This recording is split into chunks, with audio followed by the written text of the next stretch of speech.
How about instead we just, I don't know, sign a guard or something. Something crazy like that. Let's do some crazy stuff. Now, on a real note, though, this is definitely a question that some people are going to ask. Now that Chido was released by the Tennessee Titans, should the Bengals pursue him? Now, obviously, he was not the same since his surgery. At the end of the day, we still love Chido, we do. But if you watch him, it was last year with us, he wasn't the same. It wasn't the same Chido. He couldn't cover the same. He couldn't get the speed underneath of him the same.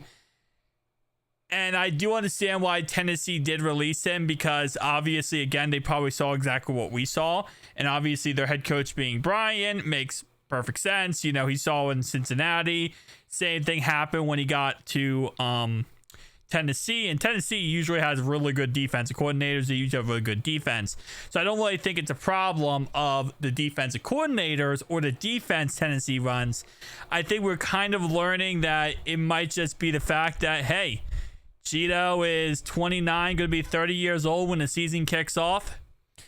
Went through a surgery, and, at that age, sometimes you don't get back up to 100%, and you don't get back up to a high level. So, at the end of the day, obviously, as I always say, it depends on the price tag of the player, right? So, last season, he did have one interception with Tennessee, which is awesome. It depends on the price tag of the player. If, he's willing to take a team-friendly deal, sure. Because at the end of the day, I look at it and so I say, do I want Jalen Davis or would I rather have Chido? I'd probably rather have Chido than Jalen Davis, right? Would I rather have Marco Wilson or Chido? That's questionable, because obviously, again, it comes down to what Chido am I getting? Am I getting the same Chido we saw in the last year with us, where Marco Wilson did look really good at the end of last year? I would definitely probably choose Chido instead, but I have to kind of look at two things now. I have to look at the upside of the two players. What's the upside of Marco Wilson? What's the upside of Chido? Marco Wilson, again, like I said, I'm not trying to sit here and, be like, oh, Marco Wilson's the guy, but Marco Wilson is a lot younger. He's 26 years old. The last year, he didn't really do much, but he, again, is younger. So maybe with our new defense, he can look a lot better. I don't know how Chido will look with our new defense. Again, I'm going to use Duke Tobin special here. Data points. Everything's data points. How much is Marco Wilson costing me? Pretty much nothing. How much would our boy Chido cost me? Probably the veteran minimum. So, again, for a price for dollar ratio, I'd rather just go and sign someone else in free agency.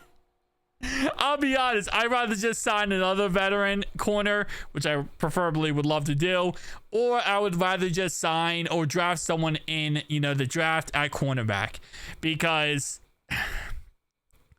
I love Chido, man, but I just don't think it's going to work. I think if we brought him back, I don't know if he would, what we're getting from him. And again, like I said, if you watch the games the last year he was with us, man, it was painful. It really was. Like, again, he didn't play every single game because he had injuries, and definitely injuries, hampered him a lot. He ended up playing 15 games, started 10 of them. But it's like you're looking at someone who's a shell of themselves.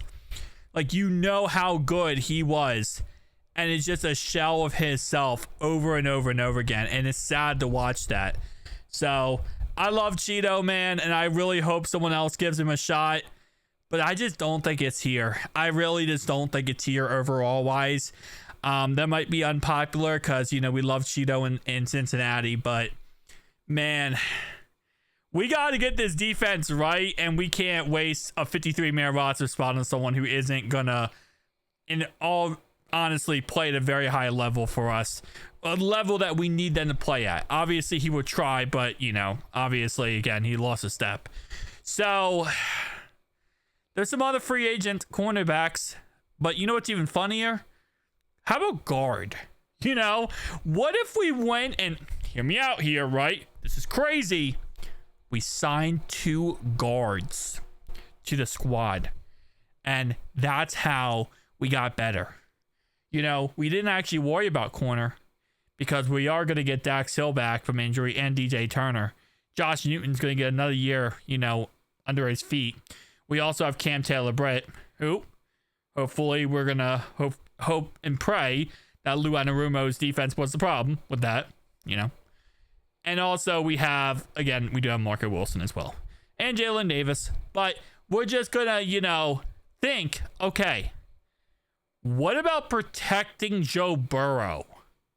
Like, you know, you just signed his 2 top receivers, right? Chase and T. What about this crazy idea of giving him more time to throw the football? I know that's an insane idea, and that concept is out of left field, but I think that might work if you really look into it. Yeah, honestly, I'd rather just sign guards. Cheeto, though, shout out to you. Hopefully you do go somewhere and have a great time. I'll see you guys in the next one, though. Peace out.